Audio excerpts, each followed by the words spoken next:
চল আবার আবার আবার প্রথম দিকে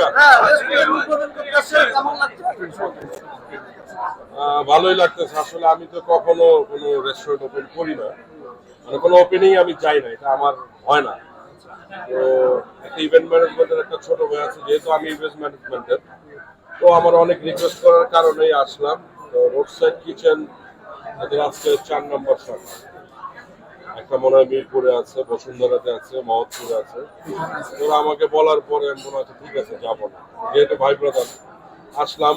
ওদের ইন্টেরিয়রটা দেখে ভালো লাগলো, ওদের সার্ভিসও দেখলাম ভালো। খাবার এখনো খাইনি, মানে বলছে খাওয়াবে, কখন খাওয়াবে এটা জানি না, যা খাওয়ার পরে বলতে পারবো যে কেমন খাবার। ভাবিকে তো বলে নাই, আমাকে একা বলছে। আর ভাবি তো আসলে নাট্য জগতের, মিডিয়া জগতের মানুষ না, এই কারণে আসলে